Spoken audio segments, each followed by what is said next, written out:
Hey y'all, welcome back to my channel. It's your girl Alante. I am reading The Black Man's Guide to Understanding the Black Woman by Shahrazad Ali. We are on chapter 8. If you haven't listened to chapters 1 through 7, have them loaded here. If you've always wanted to know what was in this book, what was said about the book, I got you. Chapter 8. Somehow, she equates the amount of money a black man makes or spends on her with how much he loves her. If he takes her out, she expects, from her fairy tale roots, for him to lay out the red carpet. She expects to be entertained in the most opulent fashion, ride in the most exclusive vehicle, and be dressed to the hilt. If the man falters on any of the above, he is considered to be cheap and classless, and she will make a bad report about him to her friends. Her meal may consist of the most extravagant entree on the menu, and she may not eat a bite of it, but she wants the black man to prove that he will buy it for her anyway. She wants to be wined and dined, wooed and cooed, kissed and missed every weekend. She has so convinced the black man that money is what impresses her most that sometimes he too begins to believe that with money he can get her to do anything. So near the end of one of her expensive evenings out, she may drop a little hint to her date that she has no intention of bedding down with him for the night just because he took her out to dinner and spent a huge amount of money on her. If he protests, she becomes indignant and claims that she doesn't understand why he feels like that. If the black woman is married, it is an old adage among black women to advise each other to put something on the side or away for yourself because you never know what's going to happen. This is an old program recommending that black women steal a little money a little at a time and put it up for a rainy day. The rainy day is considered to be the day when the black man runs out on her and leaves her broke and alone. Going into a marital or live-in relationship that requires financial disclosure is therefore not a welcome commitment to the black woman because she believes she must maintain some financial security of her own. She may have to skim off the grocery money, the charge accounts, or the utility bills, but she sneaks a few dollars here and there until she has a little nice nest egg. Generally not enough to do anything big, but enough to perhaps to do something special for herself, wearing it or using it only when the man is not present. If she is working, she does not like the black man to know exactly how much she actually nets. She can't let him count my money, so she slides around the topic whenever it comes up or hides her pay stubs. She considers money as a private matter, not to be overly discussed or shared. As long as she pays her part of the bills, or whatever the arrangement, she believes he should mind his own business. Any money she earns, she considers her money instead of our money. When the black man finds that a black woman has these kinds of ideas about money, ideas like the man has to spend some money on her if he wants her to be pleasant and have a good time, or that money is the measure used to determine if she will see him again and for how long, he recognizes the root of her idea, which is grounded in being a whore. He may change his format and expect the bounty, which in most cases is sex, which makes him the trick. She made the rules, and when it's time for her to pay the cost, she reneges. She also expects the finest of gifts for her birthday or other holidays. She judges the black man's sincerity by how much he spent on her gift, or whether or not he had to sacrifice to buy it. She will also buy him expensive gifts as a way to set the scale on what he should buy her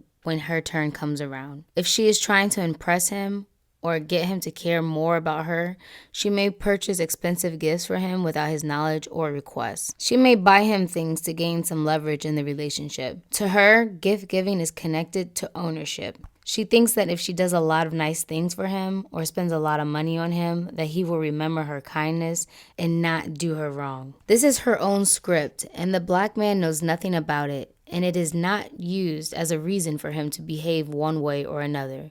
She rarely gets what she thinks she's paying for, including no refund. If the black man should have an occasion to ask the black woman, even his wife, for money, she will agree to make him a loan.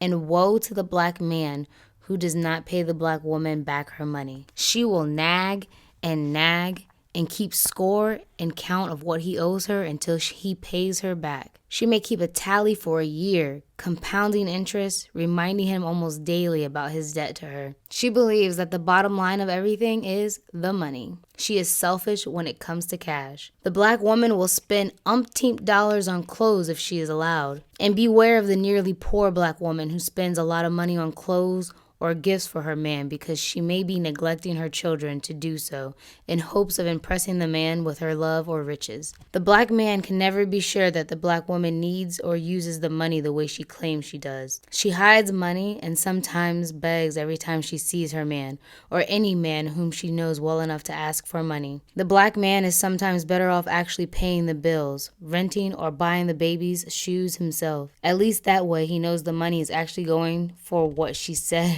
she needed it for. She is too slick to just take her word. The woman in me wants to be like, dang, that's so messed up. But I'm also a sister. And that is the advice I would also give my brother. Like, don't just take her word for it. Shoot. If the black woman lives with a man or spends the night at his house, or spends the night at her house, she is known to sneak and look in his pockets and or examine the contents of his wallet. Not always for money, but just to see what he has. If he leaves her alone in his apartment or house, she will look into every drawer and cupboard, checking out every name, address, bill, or scrap of paper. She thinks that the black man is holding out on her, so every opportunity she gets, she checks him out to see what he has and holds dear. She wants to look into anything that she thinks will help her learn more about the black man, and she wants to find out what makes him tick. But she is unable to get the real story because of her sneaky practices. Her whole life evolves around trying to find out about the black man. She is just going about it the wrong way. Yo, I do not believe in going through men's things anymore. If you would have asked me this 10 years ago, it would have been like, sis, go through it, run through it, check him out. Who knows? He might be cheating, girl, I'm with you. That's the space I was in my life then, because I was insecure and I was dealing with other people that were insecure, and you do stupid things. But now, don't do it. There's no point, and it's an invasion of privacy. Like, I would be appalled if I came to my space and I saw a man, my man, just rummaging through my things. Like, what are you doing? What are you looking for? Like, what? I think we excuse a lot of behaviors because we're women and we're like, oh, we're women, it's normal. We've seen this normalized in movies, but an invasion of privacy is not normal. It's just not. When asked to contribute or share a part of her money, she reserves full cooperation because black women do not think highly of each other when found to be giving money to the black man. This practice is connected to them thinking that if a black man asks a woman for money and she gives it to him, then he is making a fool out of her. Again, the money is the measure. If the black man has a lot of money and is rumored to spend it, he can just about have any black woman he chooses. Even if the woman doesn't want him, she will consider dating him if he is known to make a lot of money. The financially successful black man can be ever so nice, but if he is noted for being cheap, many black women will not go out with him. These black men who make or have what is considered big bucks have to be especially careful of the sincerity of the black woman he is dating, because if not, he is a prime candidate to be ripped off. Maybe not viciously, but ripped off just the same. If she lives with him, she will try to keep up with his money as much as possible. She checks his receipts, his credit card record of expenditures, his glove compartment, his desk calendar at work, and peeps in any other place that she thinks might reveal what he is spending money on. She is never sure if he is spending money on another woman or not. She also checks to see if he's contributing too much financially to his extended family members, such as his mother, his brother, or his sister. She makes a mental notation if he spends money on his side of the family, and makes sure that soon after she spends some money on her side of the family to keep it equal.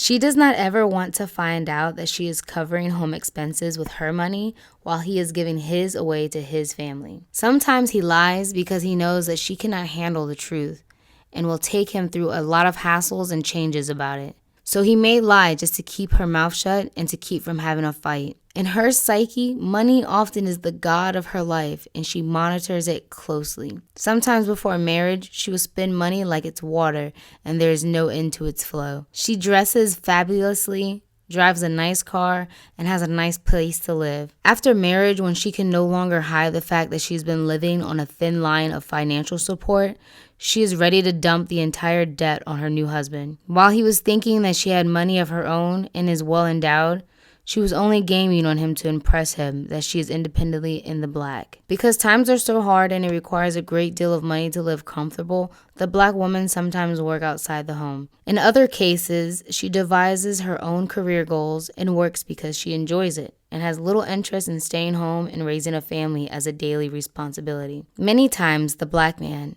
if it were not for the financial strain it would put him under, would rather have his wife at home in his house taking care of his children and caring for him. Sitting at home in the house is not appealing to her because it keeps her out of the limelight and she has to totally rely on his reports about what's going on in the business and social world. Plus, she wants to have fine clothes and a lot of extras that the black man's salary usually cannot cover. She wants what everyone else has. And since these things cost money, she's willing to work overtime, beg, borrow, steal, or trade her body for money and what money buys. Many of her wants are superficial and have no real value when it comes to being a good wife and mother. Of course, there is another group who insist on paying for dinner or the movies so they can execute what they think is their equality. They also do this to have more control of the outing. If she is one of these types, the proper action for her to take is to place the money in the black man's hand so that he can pay the tabs personally. He must still stay in charge even if they are whining or dining on her money. Money is not the measure of who has the most power in a relationship. The power is distributed according to the gender. I still do sometimes as a bad practice, try to pay for my own things, even if it's little things. Like me and my man can be in the grocery store and I'll have an energy drink, and like this literally just happened. I had an energy drink. He had a bunch of things, right? And I was just going to go pay for my energy drink by myself. And he's like, "Are you kidding me? Put that little stupid $2 drink up there." And I just have it ingrained in my mind that, oh no, I don't want to look like I'm using him for anything, so I have to pay for everything. I have to pay at least for my half. Like every first date that I went on prior to him, every date really I went on prior to him, I would offer to pay my half at least. I would at least go Dutch. So yeah, because you don't, especially in the DMV area, you don't want to come off like, oh, I need you for your money. I don't know. It's just this weird thing that happens in the dating scene. But I can see how it definitely comes off as a power or a control thing when you're trying to, exert that you are independent, that you're financially independent. I'm good. But then that kind of comes off like, I don't need no man. I don't need you to buy me anything. I don't need your money. I got my own money. So I get that. It's just hard. Old habits die hard, right? But I'm dedicated to eradicating bad habits, okay? Due to the black woman not being able to get along with the black man, there are multi-million single parent households today. They are run and operated by black women with children. Unfortunately, many of these women believe that they are getting along better without a man living with them. They are dead wrong. It is not an easy job to hold groceries alone, pump gas, move furniture, handle all her business affairs alone, foot the bill for every item or activity in the house, watch TV alone, pass up concerts or affairs because she has no date, defend herself in the house alone, attend PTA meetings alone, travel in the car at night alone, or handle emergency repairs alone. Although she won't admit it, there are many times during her day and night that she longs to be with a man and to have one with her to take care of things. She is sad and she is lonely and she needs a man to complete her world. Her big independent front is all a sham. Although I'm recording this without everybody watching me read it, it just is like, oh, this isn't gonna go over too well with too many people, but I hope that people can watch and listen with an open mind, an open heart, and take everything in stride, because it's true. It's true. And if it's just crazy to me how true all this stuff is back in this is 30 years ago.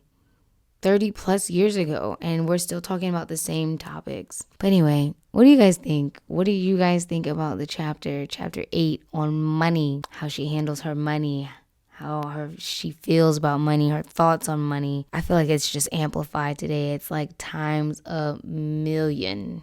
Anyway, y'all let me know what y'all think in the comments below. Thank you so much for watching. The next chapter is housekeeping. Can't wait to see what she has to say about that.